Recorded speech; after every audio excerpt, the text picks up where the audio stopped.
You're listening to the Assembly Call IU podcast and postgame show, the place where Indiana fans across the globe hang out online after every IU basketball game.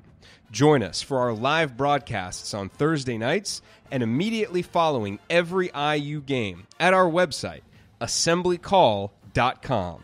That's assemblycall.com.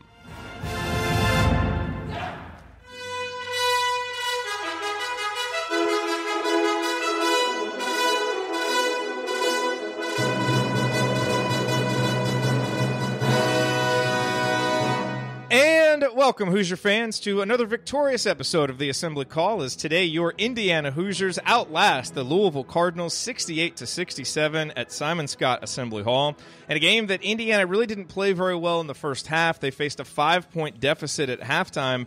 That deficit grew at the start of the second half, but Indiana got more physical, got more aggressive in the game, made some shots, and were able to go on a nice 8-0 run late. A last-second desperation heave by Louisville made it a one-point game. But most importantly, the Hoosiers get the win, a big, important non-conference win against a Louisville team that, credit to them, they came out and played really hard, played really well, and so it was impressive for Indiana in the second half to get things turned around and get this much-needed W. I am your host, Jerod Morris. I am here with Ryan Phillips, and we are going to break it all down for you on this edition of the Assembly Call IU postgame show. And let's start this show as we start every show, and that is with our Hoosier Proud banner moment. And the banner moment today, Louisville is up 58-57.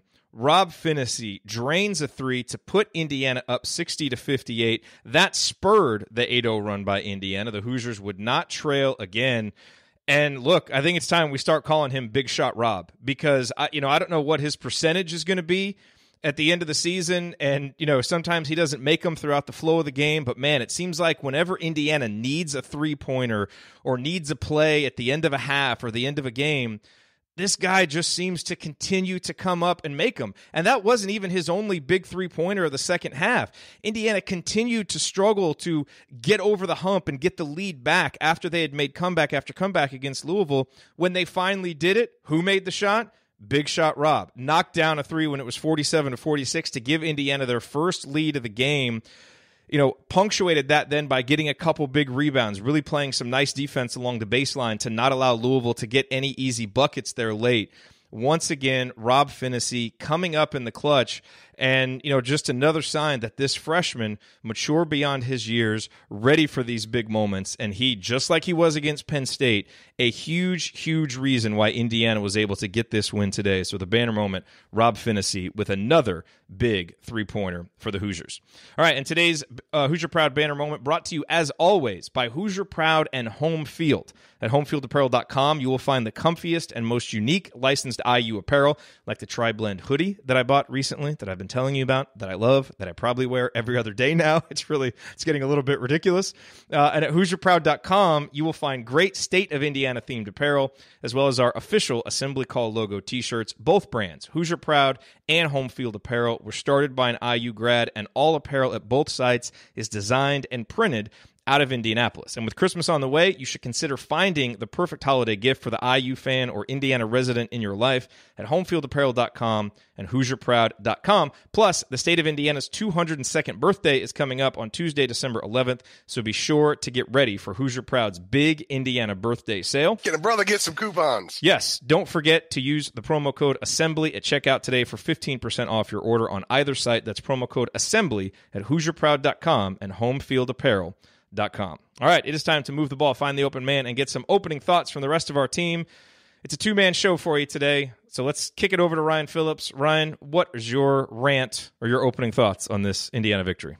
Well, after the Penn State game, some people were kind of upset how Indiana finished the game, and rightfully so. They really didn't finish well the last 5 minutes, but they pulled out the win. And the first thing I said was about that was, it's not about what happened tonight. It's about how you get better and how you learn from this. Well, today, with 4:13 left, Ryan McMahon had a layup and Louisville had a 55-54 lead with 4:13 left. Indiana went on to win the game. And at one point with, 30 seconds left, they had, or 42 seconds left. I don't even know what it was, but with not much time left, 16 seconds left, they were up 7, and then 2 ridiculous threes from Louisville when we all knew the game was over. A 3 from Louisville, then a horrible call that wound up giving them 3 free throws, and then the heave at the end. It makes it closer than it was. They pretty much had it established that they were going to win with about 16 seconds left, up 7. So if you look at where that bucket happened, it was 55-54, and you look at 16 seconds left, it was 58-65.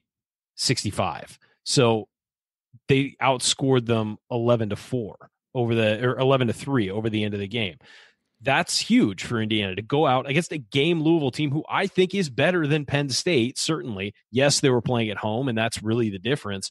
But they went out and closed the game and closed it well. And it wasn't perfect. There's still mistakes, and there's still stuff to build on.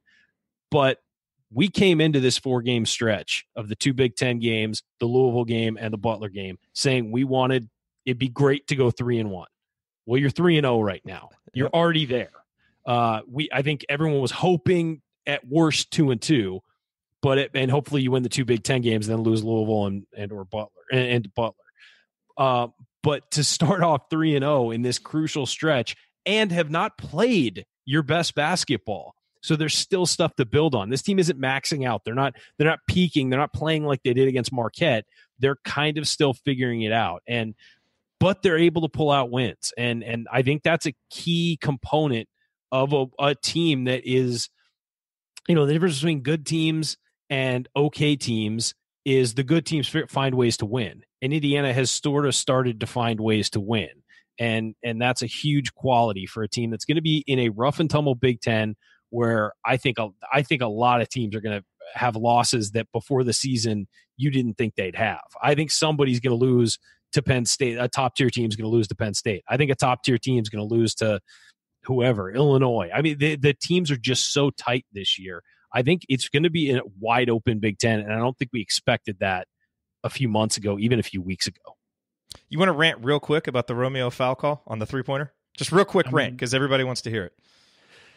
Ryan McMahon was clearly trying to initiate contact and did a horrible job of it because he didn't touch Romeo Langford. Romeo Langford didn't touch him. Romeo was clearly trying to jump past him. Now, look, if you're Romeo, let the guy shoot the 3 at that point. Just let it. I mean, walk up to him, put your hand up. Do not do that because you're just setting yourself up for an incompetent official to make a bad call, and that's exactly what happened. McMahon jumped sideways, okay? He wasn't even trying to shoot the ball. He jumped sideways into Langford, and Langford didn't even touch him. It's just, there were so many of those. There were 2 offensive foul calls. I mean, look, you could do this every game with every officiating crew. I get it. But the egregious ones drive me nuts. The 2 offensive foul calls, there was one on Phinisee and one on Langford, where Louisville guys, credit to them, it's a smart play, slid underneath them as they were in the air and took charges. I mean, I don't blame Louisville for doing that because if you're going to get away with it, take every advantage you have. Yep. As long as nobody gets hurt, or injured on the play, I don't care. But that's just horrible officiating. Rule 1 is you have to be established unless somebody lowers a shoulder or lowers an arm, which didn't happen there. And it's just, you're sliding in once the guy's in the air. What's he supposed to do? You can't shift where you're going once you're in the air. So, I mean, just some, and there were some bad calls all over the place, just ticky-tack stuff. And then there was, Justin Smith had that dunk. I don't know how they clearly didn't see him getting fouled. He gets slapped on the arm, and then the next time he gets it in the post, they automatically call a foul just to make up for it. Like, no, you shouldn't have to make makeup calls. Just get the call right the first time. I knew it would be an avalanche if I just pushed it just a little bit. I knew it would come. Everybody's cheering you in the chat, so you're channeling everybody. Now, I have a pain in my shoulder. Is that bad? Okay, speaking of channeling the fan base, maybe no moment was more indicative of a coach channeling his fan base than when Archie just went nuts after Juwan Morgan missed the front of a 1-and-1 because, what threatened to derail Indiana's victory was some of the free throw shooting down the stretch. Duran went 1 for 2. Romeo went 0 for 2 and really short-armed the last one. You could kind of just tell from his body language that his confidence was down. And then Juwan, misses one, and you could just see the frustration just explode out of Archie. Indiana, I believe if my math is correct, went 6 for 7 after Archie had that little outburst. Juwan came back and made the front end. I know Romeo hit those 2 at the end. I can tell you exactly what they're doing too, and why he's frustrated. Romeo always misses short when he misses. And I don't know if it's just he's not used to playing this many stressful minutes or whatever, but he doesn't bend his knees and flow through his shot. And he misses short every time. And typically he misses the second one, which means that he's not focused. Because if you make the first one, there's no reason you shouldn't make the second. And they're perfectly straight on line. He just misses short. Juwan is the same way. He's missing short. And it's clear with Juwan, he's not bending his knees. And it's every time he bends his knee. I think that's why Archie was frustrated. And to Archie's credit, he got angry, he got pissed off, and then he walked into the huddle and slapped Juwan on the knee and, said like, hey, make the next one or whatever to encourage him. But he got angry outside the huddle. He didn't do it in Juwan's face or anything like that. Yeah. And he went in, when Juwan sat down, he patted him on. You could see him go and pat him on the leg and say, get the next one or whatever. So I credit Archie for having that frustration, but not showing up the player or being mad at the player. Yep. And that's really important. And I think that, the frustration boils over when you're doing everything right, but you can't convert on the simple things. And these guys were playing well, especially in that last 4 to 5 minute stretch. They were playing really well. And if they were going to lose the game because they couldn't make free shots at the line, and it's your best player, doing it, that's a problem. And it's one of those things where the coach can't do anything about it. I mean, the coach really can't do anything about it in the game. You can game plan, call the right play, whatever. If the team fouls you, you go to the line, you miss your free throws. It's on the players to make those. Now, okay, we've talked about it before. The staff needs to do stuff in practice and work with these guys and all that. Yeah, but in the flow of that game, you're doing everything right to win the game, and your guys are missing free throws. I understand why that's frustrating because they should have won that game. It should have been sewn up before that. And so with Juwan and with Romeo, it's concentration and it's just bending the knees and flowing through the shot for Juwan, certainly. And Romeo, it's really just finishing the shot. It's getting a little lower and finishing through his shot and holding his release and all that stuff. Simple stuff, but it's focus. That's all it is focus. You cannot lose your focus in a key situation like that. Sometimes guys overthink it and it comes off the side of their hand or something like that. That happens. But if you're just missing it straight on, that's just focus. It's a lack of focus, and they need to really clue into that. Hey, I mean, maybe that'll prove to be a turning point. It was certainly a turning point tonight, or today. So that's obviously big for Indiana. Let's talk a little bit about Romeo, who, By the way, I just want to say this. Romeo shot 80% on his free throws in high school. He can shoot free throws. This has never been an issue before. I think partially it's big stage. He's still not used to it. And he's just, getting comfortable. And hopefully it gets out of his head and he just, focuses. Yeah, and he got to the line a lot tonight. I mean, 14 free throws overall. He makes 9 of them. Obviously, the 2 down the stretch. I mean, every single one of those was huge after those crazy shots that Louisville made. Romeo ends up leading the team in scoring with 21 points, has 1 rebound, 4 assists. I thought overall it was kind of an uneven day for him. I didn't think defensively he was quite as locked in as he's been, and kind of got off balance a few times and got out of position a few times. It did not rebound with the same kind of focus and fervor you usually see from him. I mean, he's a guy who almost always is going to go out there and grab you 4, 5, 6 rebounds. It didn't today. I'll tell you who helped make up for that was Rob Phinisee, who had 6 rebounds, and some of those were absolutely huge.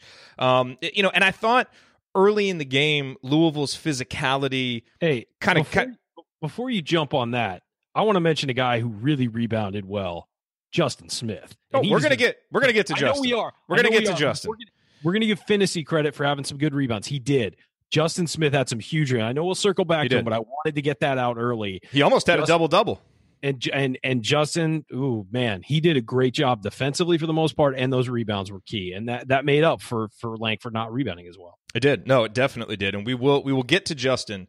But real quick, just your thoughts on Romeo, because in general, I thought early on Indiana wasn't up to the challenge Louisville was presenting in terms of physicality. They just seemed like the more mentally tough team, and I thought Romeo kind of got taken out of it a little bit. Kudos to him, because I thought there at the end in the second half, he played much more physical, was able to drive in, get fouled, made a couple shots as well, got himself to the free throw line, which really helped. So, for a freshman to be able to kind of come back and then match that physicality late in the game when he really needed to, look, we've said it pretty much on every show at some point, the maturity that he and Rob Phinisee have for freshmen is really impressive. And I thought Romeo showed it again today. An imperfect day for him, and yet he still leads the team in scoring, has huge buckets late. That's the kind of player that he is.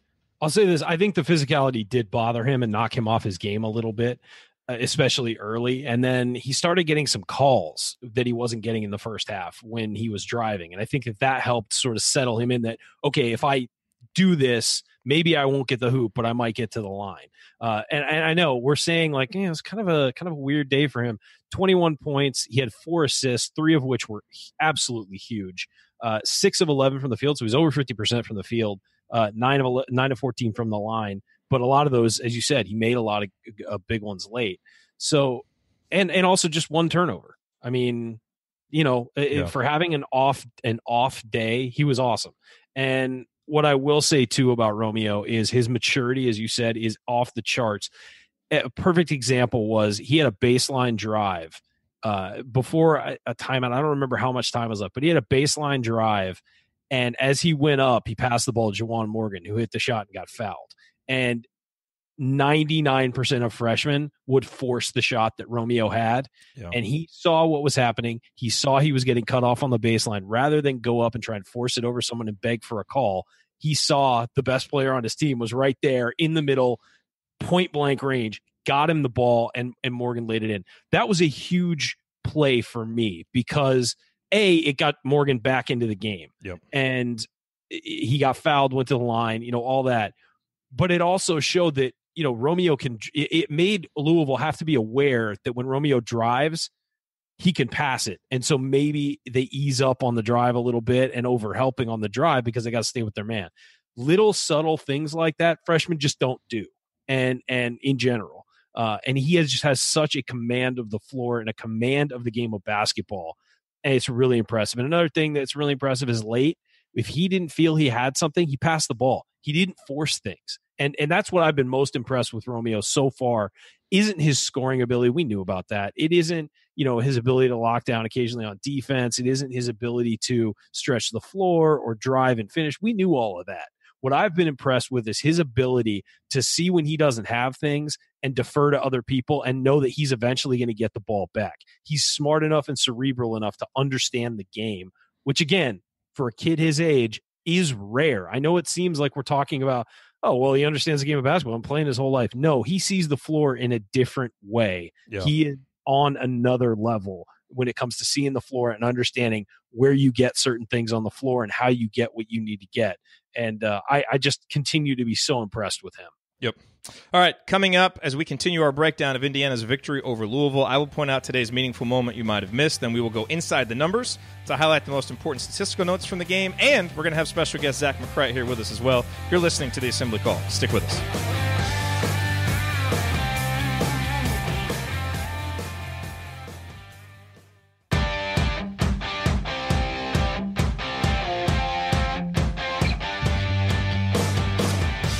You're listening to the Assembly Call IU postgame show. I'm Jerod Morris here with Ryan Phillips, and we are breaking down Indiana's thrilling 68-67 victory over Louisville at Simon Skjodt Assembly Hall on Saturday afternoon.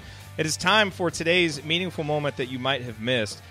I've got a couple of them, and Ryan, I want to start in the second half. We talked about how Louisville really came out and dictated kind of the physicality. They were the tougher team in the first half, and I thought at the start of the second half they came out and were kind of doing the same thing again, and they had extended their lead. It's 35-28, and the play that I'm going to say was not a moment that anybody missed. It was Justin Smith's monster slam. Now, we have seen him, try to finish like this and get one of these big dunks all season long, and it's just felt like he kind of hasn't been able to do it, and he got this one, as you said. It certainly looked like he was fouled. He was. But, what to me was most interesting about that is, I was a little bit worried because right after that, they had to take a couple of minutes to do a review, and I thought it might kill kind of the momentum that you thought you would get from it, because typically you get that dunk, the crowd's going crazy, you kind of get into it on defense. Well, there's like a 2 or 3 minute break in the game after that, so, I wasn't sure if we were going to get that. But what I thought happened after that was, and I don't know if it was because of this play, but Indiana really started to play more physically. Like, they started to match Louisville much more after that. And I don't know if seeing Justin go up and finish that dunk had anything to do with it, but Indiana went on a 10-4 run. Justin and Durham really took over. Durham was absolutely terrific in that stretch. I mean, he was, scored in a couple different ways, had that great pass from the top of the key to Justin, who finished. And Justin Smith ends the day with 9 points and 9 rebounds. But I thought that dunk, again, and not a moment anybody missed, but I thought what happened after that is it really seemed to spur Indiana, and that gave them then, I thought, the kind of the physicality they needed to end up snatching the lead away and keeping it, down the stretch, obviously. Most important stat for Justin, no turnovers. No turnovers. And he was doing what Justin Smith needs to do, back cutting, getting open, getting the ball on the block with one guy around and beating him one-on-one. I mean, he was fantastic today, and this was the Justin Smith we expected to see. Maybe we expected him to score more points or whatever, but this kind of play is what we expected and wanted this year. Attacking the hoop, going forward, not a back to the basket, backing down, or trying to dribble through and pull up on something. No. You cut the baseline, cut over the top, get to the hoop, make your guy guard you the entire 35 seconds on offense. And if he doesn't, the second he turns his head, you go to the basket and someone's going to find you. That's the Justin Smith that we wanted this year. And that's the one we got today. And by the way, that dunk, it was so funny because he went up, and he's been fouled on so many of those, and he's bricked so many. He went up just completely expecting to get fouled. And then as he came through, you could see he was like, oh, I'm going to make this and slammed it down. And, good for him to get that finally. And that clearly settled him and opened him up a bit. And it also, you're right, the rest of the team was energized by that. They certainly were. And you could see the bench got real excited, not just because it was a dunk by their teammate, but because they know Justin's been struggling and he needed something to go right. That went right. And I thought for the rest of the game, he was really locked in. Very, very good performance from Justin. And again, it's not about today's performance. It's about how he carries that over into the next game. And he has now a week to have good feelings about everything and to practice hard and focus and continue to get better, and then enter the Butler game with some confidence. And hopefully that's what happens. And to all the people who have wanted him, benched or his minutes reduced, it's not to say that your criticisms of Justin haven't been valid. They have. He hasn't been playing well. But the reason why Archie Miller sticks with him is because of this. You have to have Justin Smith playing well to beat good teams. You just have to. And so Indiana needed every bit of this performance today. Did you know for sure you were going to get it? No. But that's why if you trust a guy, and if it's kind of a mental thing and he's working through some confidence issues, and he's shown it to you before, which he did last year, that's why you keep him in, because once he gets unlocked, he's a huge part of winning big games, and that's what Justin did today. So I was really, really happy to see that. All right, let's bring in Zach McCrite. He is leaving Simon Scott Assembly Hall. He's in the car. We're always a little concerned when he does this because we want to make sure that he keeps his eyes on the road. But Zach, your opening thoughts, just kind of your general thoughts on this win for IU over Louisville. Well, just to piggyback off what you guys were saying, about Justin Smith. Ryan, I agree with everything y'all said, with one exception. Ryan, you said it's not about what he did today. It's about, how he carries this into the next game. My only disagreement is, yes, today did matter a little bit too. I think that absolutely did matter. No, it was a huge game for Justin. I know, and I'm messing with you. It was a huge game for Justin. No doubt about it. I won't belabor that point. I'll be honest with you. I did not have a good feeling that entire game. I mean, up until the time where once they got their first lead, I mean, even through the Justin Smith dunk and a lot of other key baskets and key stops that IU seemed to get, I just wasn't feeling good about it. And then all of a sudden, I didn't even know they had extra defensive clamps, but those got put on, and they, I mean, in a couple of them. I'll say that Louisville probably had a lid on the rim in a couple of those shots as well. Yeah.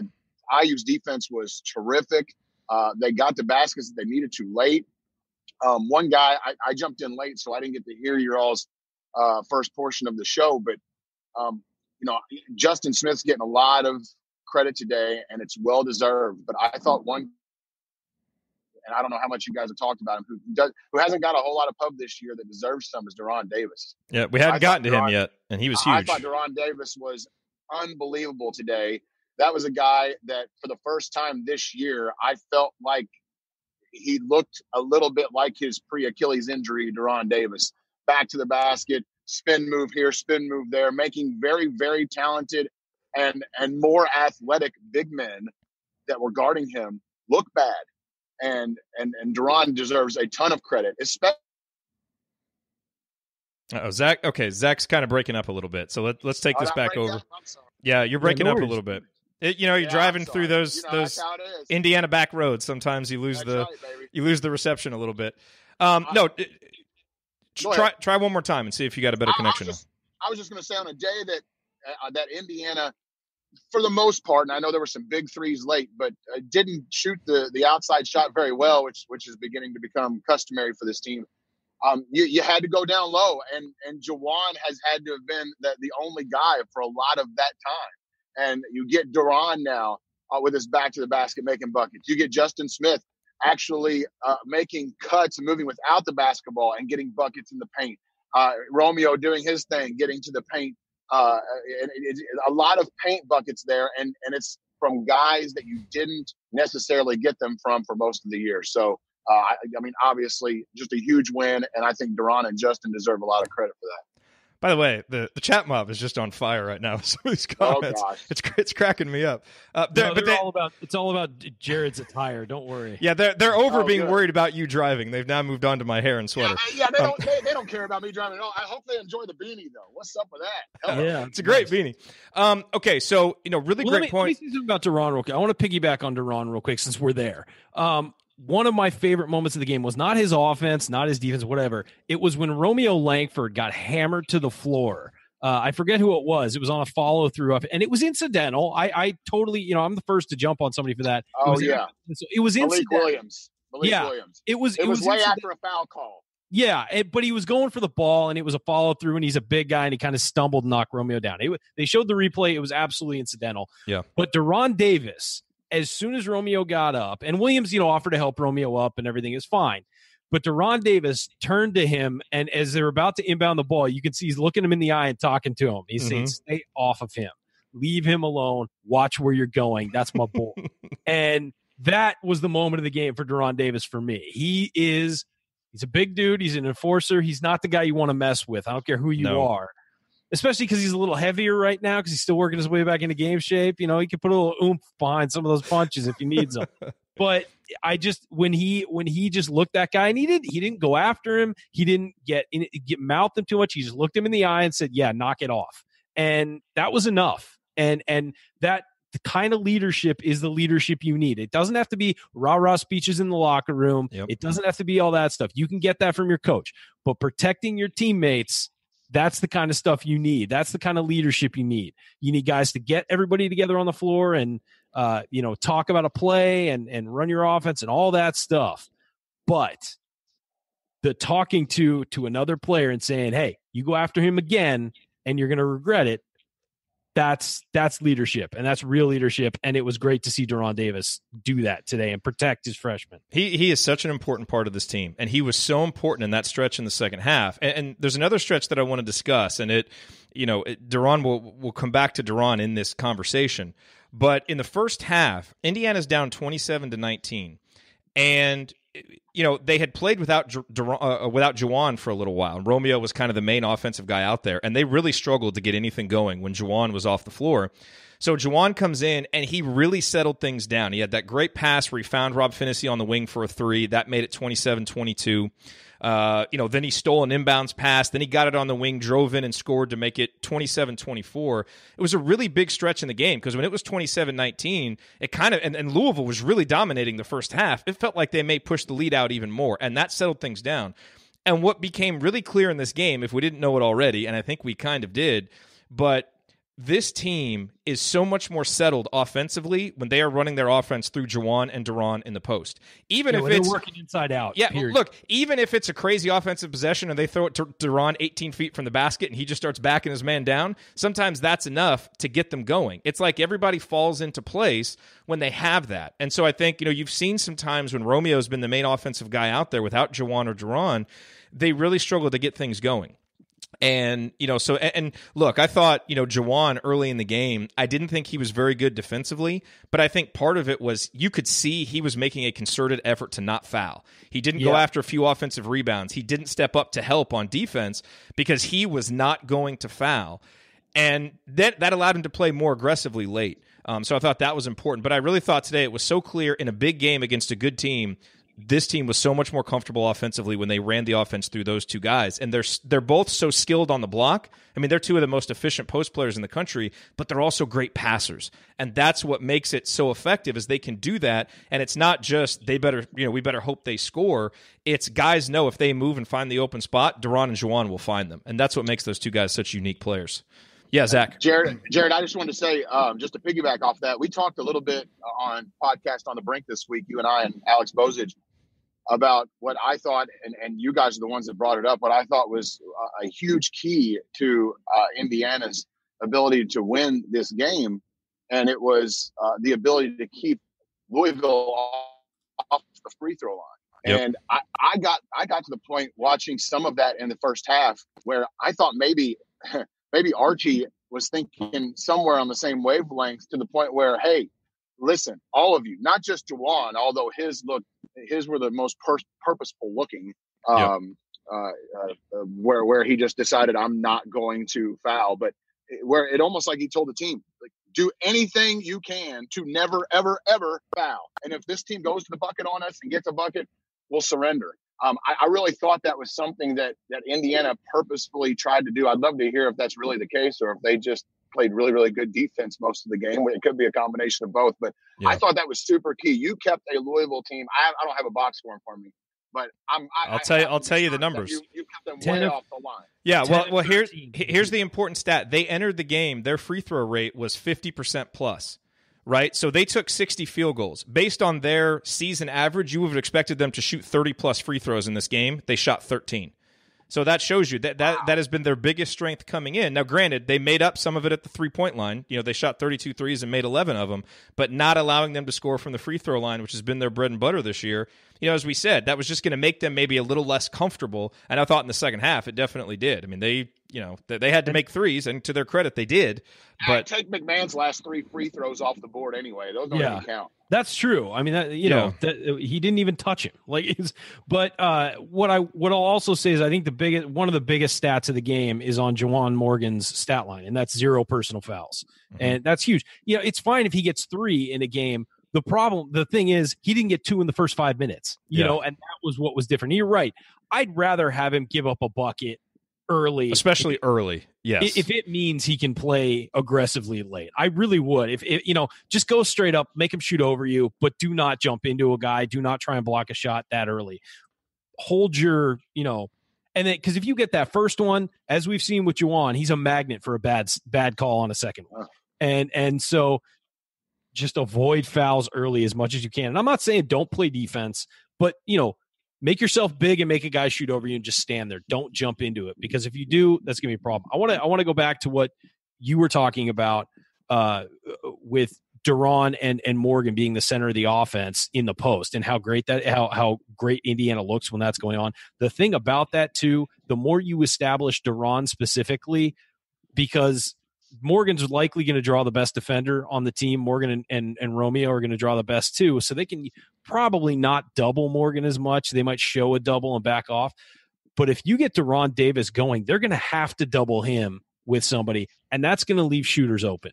And that is where you work inside out. You will find guys, and Duran being a good passer, Morgan being a good passer, you are going to find wide open shooters and cutters as well, like a Justin Smith or a guy, someone like that, getting to the hoop. So getting that established is enormous. And if you look at the paint touches and the points in the paint for Indiana, that's where they're going to win games this year. I know the modern game is all about three-pointers and all that stuff, but the modern game is also about efficiency. And if you're shooting great on twos, you don't need to shoot threes.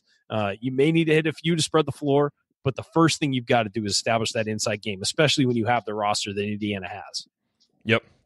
Okay, coming up here on the Assembly Call, we continue our breakdown of Indiana's victory over Louisville. We will pick up our stat segment and talk about some of the numbers. We'll also talk about the one Indiana starter who really struggled today. That's next here on the Assembly Call. Stick with us.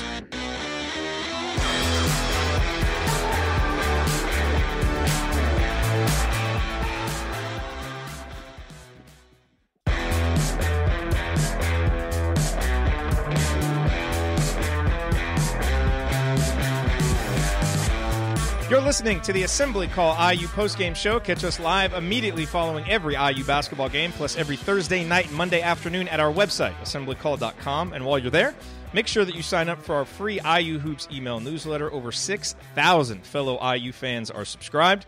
I am Jerod Morris. I'm here with Ryan Phillips and Zach McCrite, and we are breaking down Indiana's 68-67 victory over Louisville. A couple more numbers that I wanted to pick up real quick. One, this is only the second time, at least according to the box score I'm looking at, that Indiana has allowed an opponent to score more than 1 point per possession. But if you remove those 3 free throws that McMahon hit and that desperation heave at the end of the game, it probably doesn't happen. So I think this was a better defensive performance than maybe the numbers are going to show, especially in the second half. When Indiana, needed to come back and then needed to preserve their lead, I thought they made some really good defensive plays. The other thing that was key was turnovers. Turnovers have been an issue for Indiana. Now, I didn't think they would be a problem today because you're at home. Archie said that they had one of their best days of practice on Thursday, that the offense started to flow with more chemistry because they just had all their guys there together to practice. And Louisville is not a team that has forced a lot of turnovers. They play a pretty similar defensive style to what Indiana does, and they try to, kind of keep guys in front of them. And so Indiana only turned it over 10 times, and that was really positive. 3 by Devontae, 3 by Rob Phinisee, and as you mentioned, none by Justin Smith. To contrast that, Indiana only had 10 assists, but they got 7 of those in the second half, and in the first half, they missed out on a lot of them by missing some open shots. So I think the ball movement and the passing was actually better than the assist number kind of gives credit for, and the fact that they only turned it over 10 times. Even while Louisville was really out physicaling him in the first half, I thought that's what allowed Indiana to keep it close, is at least they weren't turning it over even when they were kind of struggling to get into some sets. So that was a really big stat today. Worth a note, Louisville only had 1 or 2 turnovers in the first half, and they wound up with 9.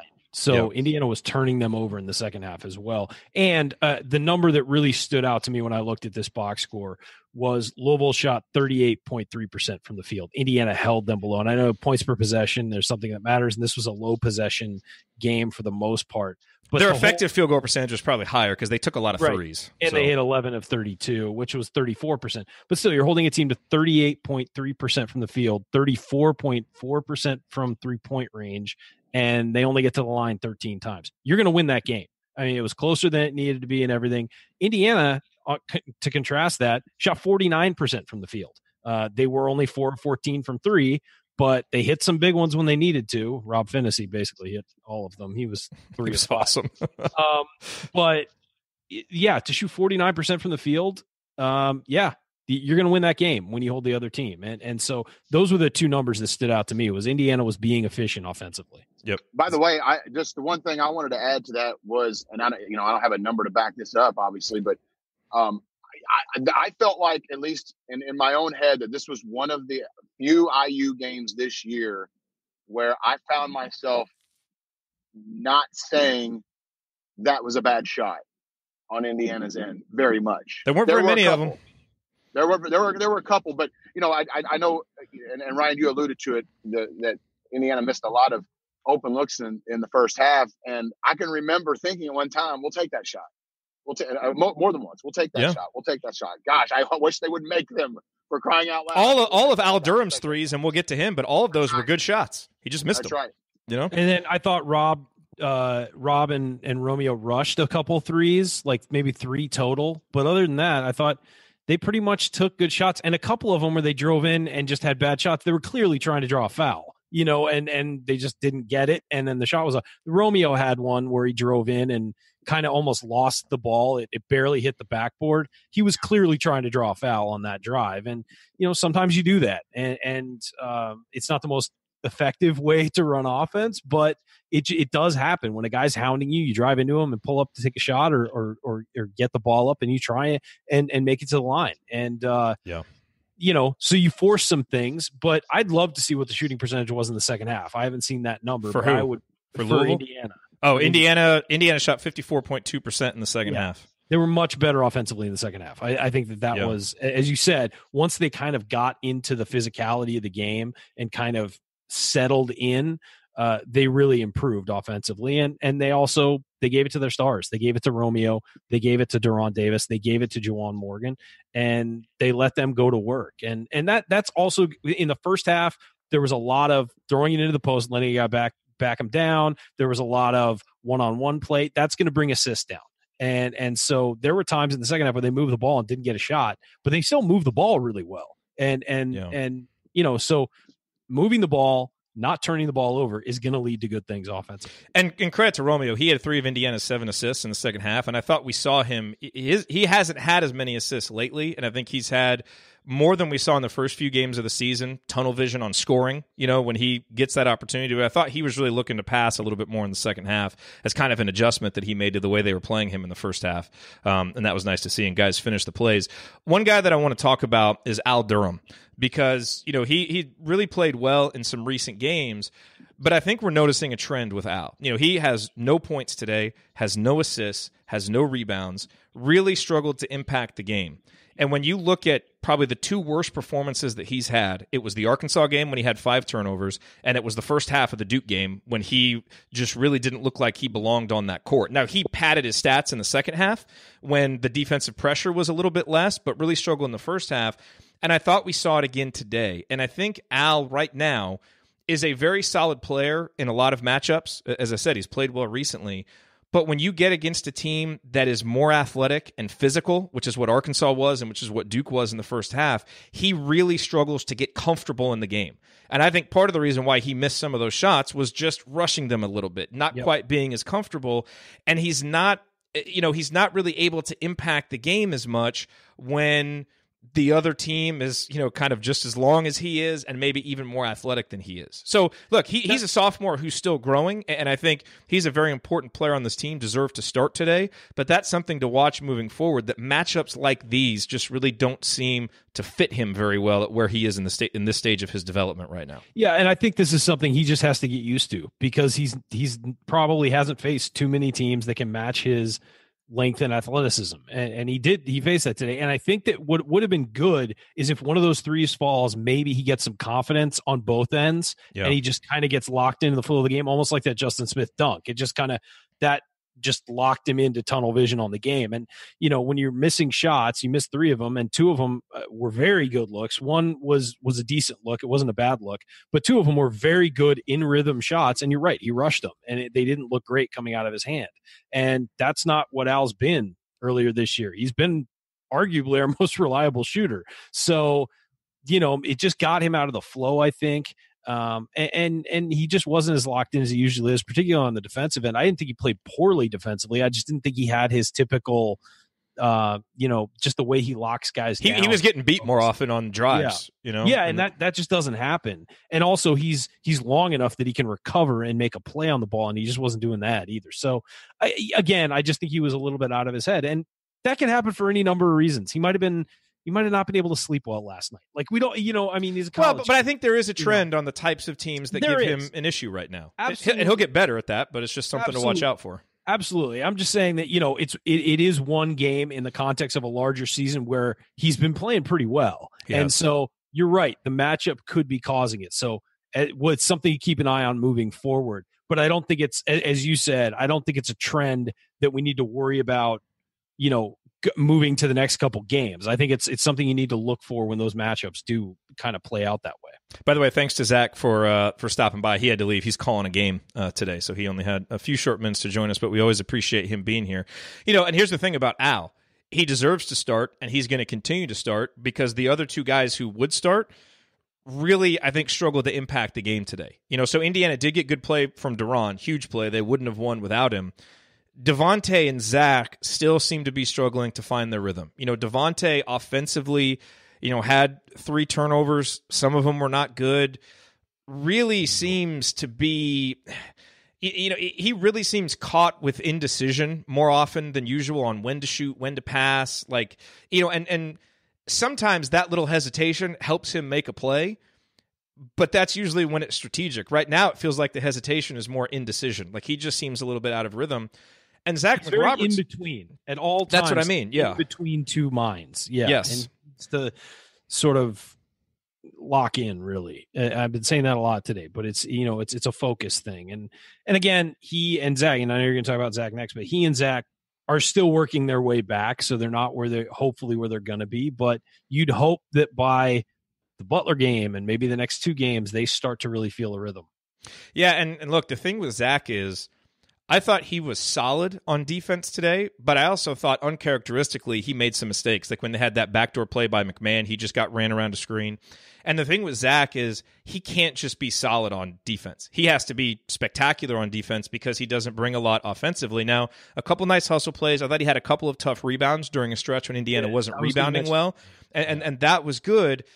But, look, again, same thing with Justin Smith. Like, you're going to keep giving these guys minutes and let them, work through this because you've seen the track record. So I'm not concerned about either guy's ability to impact long term.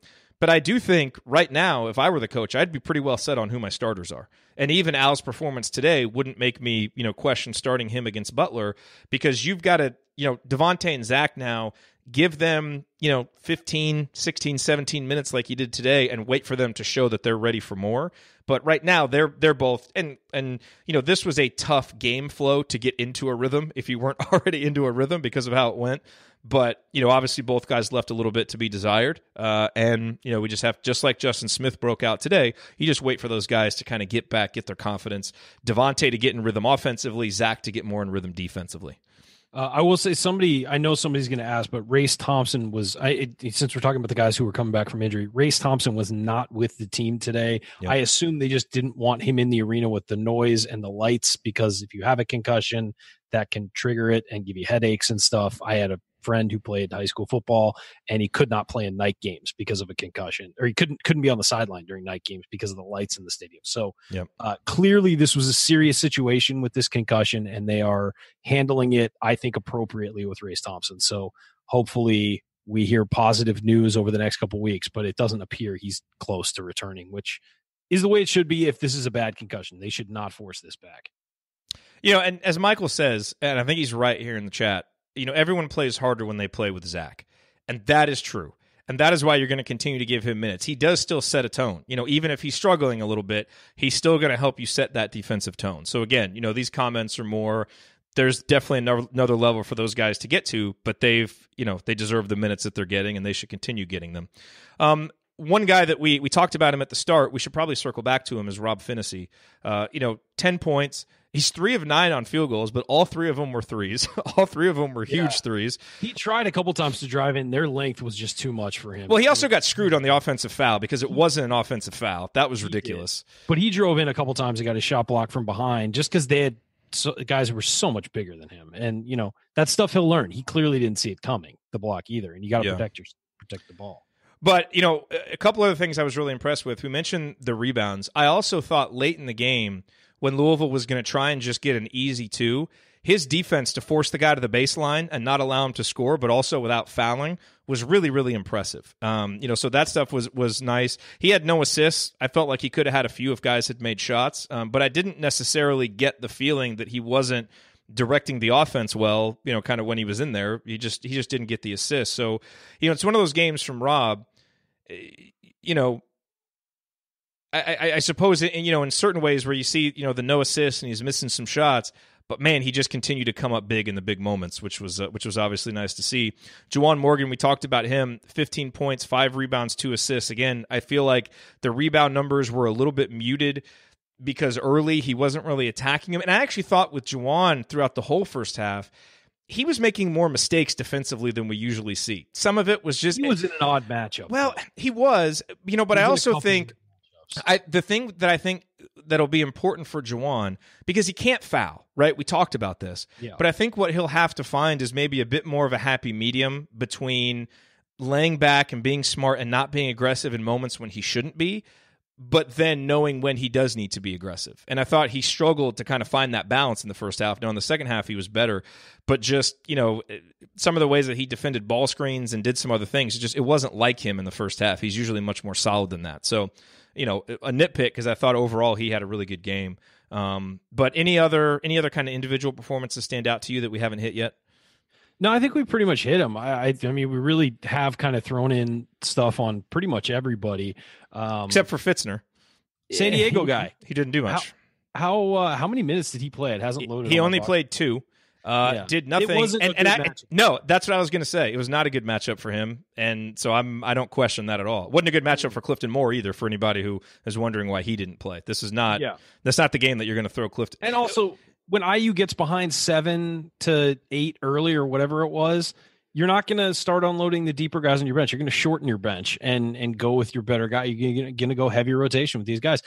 Clearly, Archie, the way he coached this game, that he saw this as a very important game. This wasn't just a random non-conference game. He saw this as a very important game. He thinks this is going to be important down the road for seeding or whatever. And maybe it's early to be thinking about that, but to a home game against a name program, he clearly thought this was a very important game the way he coached it, because he coached it very tight. There was not a lot of letting guys work through their problems, which we've seen from him before in other non-conference games. It's just kind of like, hey, let's feel it out, let's figure it out, work through it, and develop. He wanted to win this game, and he was doing what he could to win this game. And you saw it sometimes. Yeah, Al only played 8 minutes in the second half, as an example, And you saw it in Archie's frustration and in his intensity at times with the officials and stuff like that. Like, he was going for it in this one. And maybe it's that IU needed another, non-conference win against a major conference team, or he thinks, or just a name program, or a program he thinks might make the top 25. He wanted this one badly, and he really went after it. Yeah, and I see some people in the chat talking about Evan. There will definitely be matchups that are better for him. We said before the season started, he's a guy that's probably going to score 15, 16 points one game and help you win, and other games probably isn't going to play very much, because I think his role is going to be kind of matchup dependent because of what he does, and he has struggled. And what he doesn't do. Right, yeah. Exactly. So this was just one of those games for him. I will say, I think a lot of people, when they saw, big guy who can shoot, they thought Max Bielfeldt. He's not Max Bielfeldt. Much different player. Was a multi-dimensional guy who was an inside-out, who made himself an outside shooter. Fitzner is an outside shooter who just happens to be tall. So he's got good post moves, but he's also, he's not like Max was strong. And Max could impact every game because you could find a way for him to go in there, play tough post defense and rebound, and that's just not what Evan does well. And he was able to carve out positions, stuff like that. Like against smaller teams, I'm surprised he didn't play better against Northwestern. I thought that would have been a good matchup for him. And in the non-conference, when we were playing other teams and they had to focus so much on Juwan Morgan, you could put both of them in and he could stretch the floor. It's really going to be matchup dependent. Yep. Okay, coming up in our final segment, we hand out our game balls. We take a quick look ahead to next week's Crossroads Classic, and then in last call, we deliver our final thoughts on Indiana's 1-point victory over Louisville. That's next on the Assembly Call. Stick with us.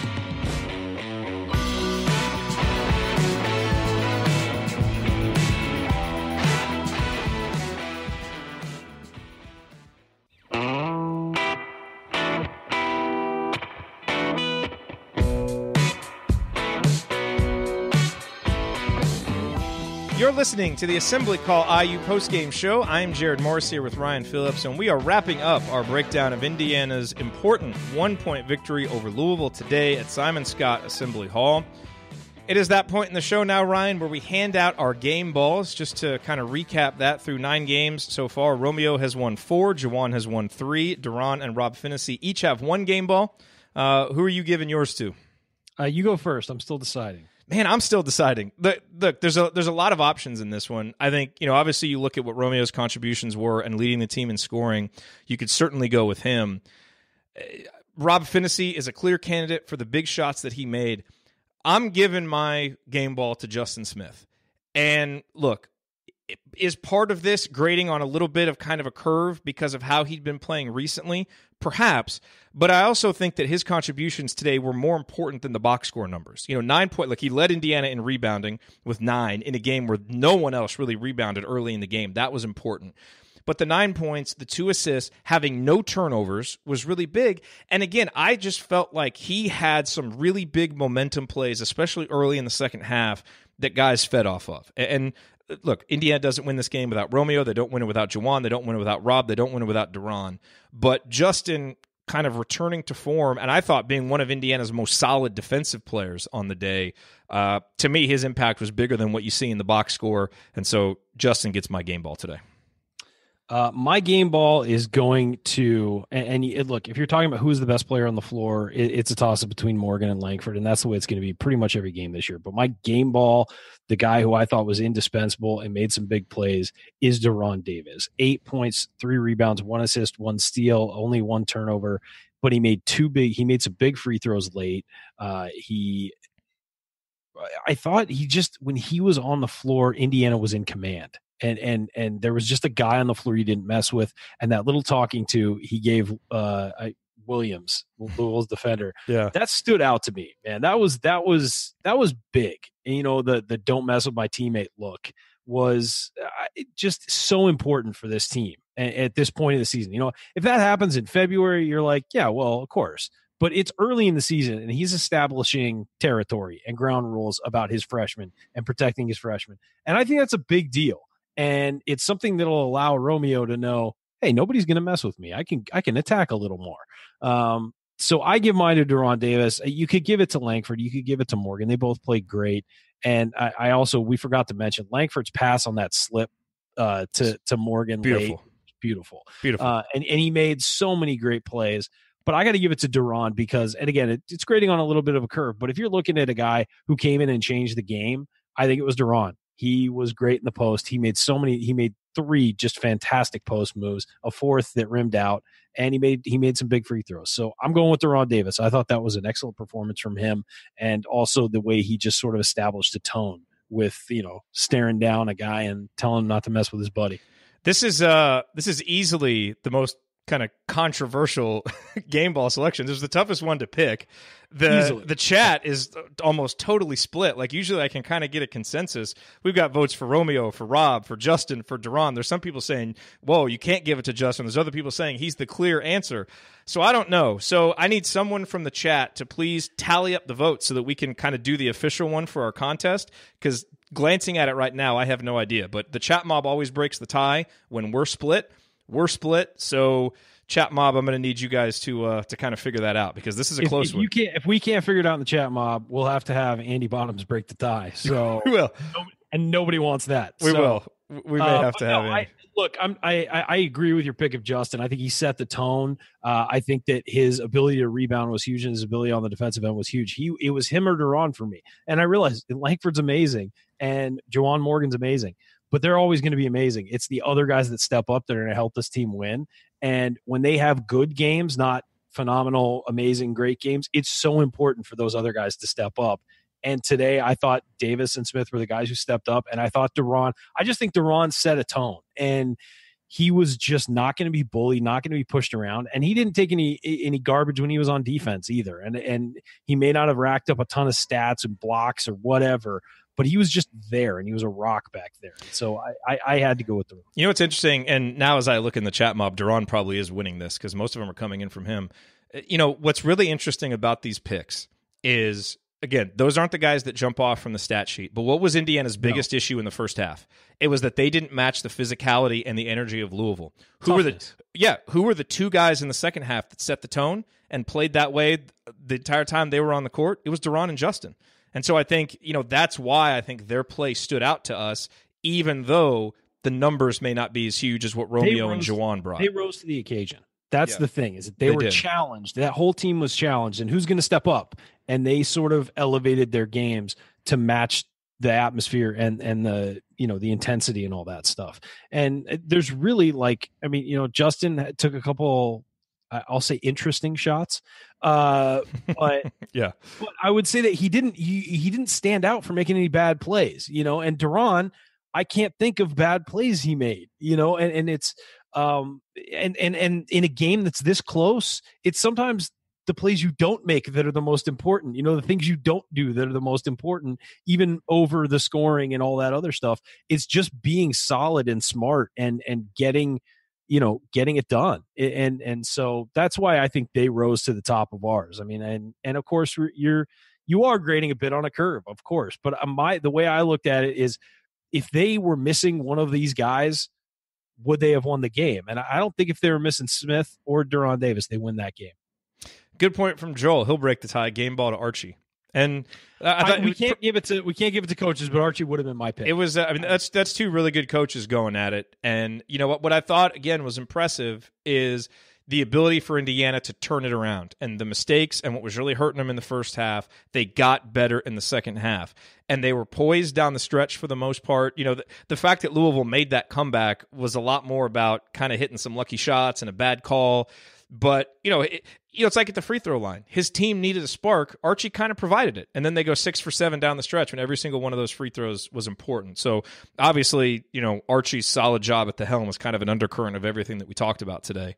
But, another really good game from him. You know what else they did? They made halftime adjustments. And that is so important as a head coach to see the flow of the game, recognize it, and change what you're doing. You don't have to change the whole thing and flip it on its head, but you just kind of alter and twist things. And they said coming out of the timeout, okay, we're going to go to to Juwan Morgan in the post. Just give him the ball in the post and let him go to work. And that worked. And that's, it put stress on Louisville's defense, and Indiana's offense had not been putting a whole lot of stress on Louisville's defense in the first half. By the way, the game ball for chat comment is Doug. Sometimes it's the bear's mouth you don't walk into. It's true. To piggyback on your point. Walking into a bear's mouth. It's a great don't want to do that. You never want to do that. You don't. Someone asked if we're going to be ranked on Monday. I think Indiana is ranked on Monday. I think we should be. 2 conference wins and a home win against Louisville. Take it. I think the Northwestern win was taken into account with the last rankings, but winning on the road against Penn State. It was. But I'm just saying 3 in a row. Yeah. 2 against conference opponents and 1 against the good. They I would think so too. Yeah. All right. So obviously coming up now, we have next Saturday the Crossroads Classic against Butler. We're not going to get much into previewing that game because Andy's not here. He's the one who handles that for us. But we'll have plenty on that game on Banner Monday on Assembly Call Radio, because here's the important part. The thing I want to talk about, Ryan, as we look ahead. Indiana has a full week to practice. They have 1 game in 17 days or something like that, right? And they have a full week to practice this time. They have a full week to practice for this game. Archie has been salivating to get this time to practice, especially, to have, and not just to practice, but to be healthy. There were no other injuries that we know about. So outside of Race not being back and obviously Jerome Hunter not being there, you've got 12 of the guys you were counting on healthy, ready to go. Practice. And, coaches love practice. This is a really big – now, obviously, Butler has time to practice too, so both teams are going to be coming into this game off a week of practice. But for Indiana, it's so important because what's really been plaguing the Hoosiers is that chemistry. And to hear Archie talk to Fish before the game, it sounds like they really had a good couple days of practice. Now you win this game. And this game was so important for the momentum of the season. Now you go into this week feeling good about yourself. I expect a really good performance from Indiana on Saturday because to me, the things that have been ailing them for the most part have been injury and chemistry related. And assuming guys get healthy and you get time to practice, you can fix that stuff. So I think that's why we didn't, for the most part, overreact to some of the early poor performances. And I expect this practice time to really help with that. Just a correction. It's 1 game in 11 days. So 1 game in 11 days. Plenty of time to get these guys healthy. Yeah, Scott says, what are we going to do for 7 days? Well, we got you covered for 2 of them. There'll be a podcast on the brink as well, so that's 3 of them. And Banner Monday. Yeah, we'll have Banner mornings, so we'll have some stuff. We will and have also some stuff Thursday. I want to do a segment on Trace Jackson Davis Thursday. We'll have plenty of time. Oh, yes, we got to do our scouting report on Trace. That's right. I will pour over the video this week. Give you my man, we all felt, everybody, even the ones who were putting a positive spin on it and looking at the, kind of keeping things in perspective, that the night of that Duke loss was pretty demoralizing just because it was a reality check on where we are. But look at what's happened since then. Kudos and kind of hat tip to the program for coming back. You've won every game since then. You've booked another 5-star prospect. We got smacked in the mouth, but things have gone pretty well since that. And credit to you. I mean, you were the one who says tonight doesn't matter. What matters is what they do after this. This program and this team, they've done a pretty good job of rebounding from that really, really tough night. It's always, when you're at this point of the season, it's always about the next step, not the step you just took. And so that's just how I always feel at this time of the year. It's not about the loss to Arkansas. It's not about the loss to Duke. It's about what you learned from that moving forward. And clearly they're learning how to close out games a little better. You didn't see that against Penn State, but you saw it against Northwestern, and then you saw it today. And clearly they're learning from these things. They're starting to bring the turnovers down, fingers crossed. But, all this stuff, they are starting to get better. And you got to sort of let that happen and let that develop naturally. You're listening to the Assembly Call IU postgame show. Remember that because you're an Assembly Call listener, you get 15% off your entire order at HoosierProud.com and at HomefieldApparel.com. So if you want officially licensed IU gear, go to HomefieldApparel.com. And if you want one of our Assembly Call logo t-shirts or one of Hoosier Proud's unique Indiana-inspired designs, visit HoosierProud.com. On both sites, use the promo code Assembly at checkout for 15% off your entire order. All right, Ryan, it is time for last call. Your final thoughts on this victory for Indiana. Big win. Great stretch to start this stretch 3-0. Really locking in and playing well. Being down, coming back. Really just a nice overall game. It was really nice to see them win this. Obviously, if it ends poorly, I think we all feel different about this, but it was nice to see them in the second half really lock in, adjust what they were doing, attack Louisville the way that all of us thought they should be attacked. And, by just going to the middle, playing inside out, it was great to see some freshmen step up, like Rob hitting a big shot and Romeo just being Romeo. And to see guys like Justin Smith, who's been struggling, and Deron Davis, who's still on his way back from a devastating injury, just to see those guys start to step up and fit into this team. I think it was just a great all around win. And these guys have earned a well-deserved rest. I know they've got practice, but it's a well-deserved sort of break from the intensity of games. And hopefully that chemistry continues to build.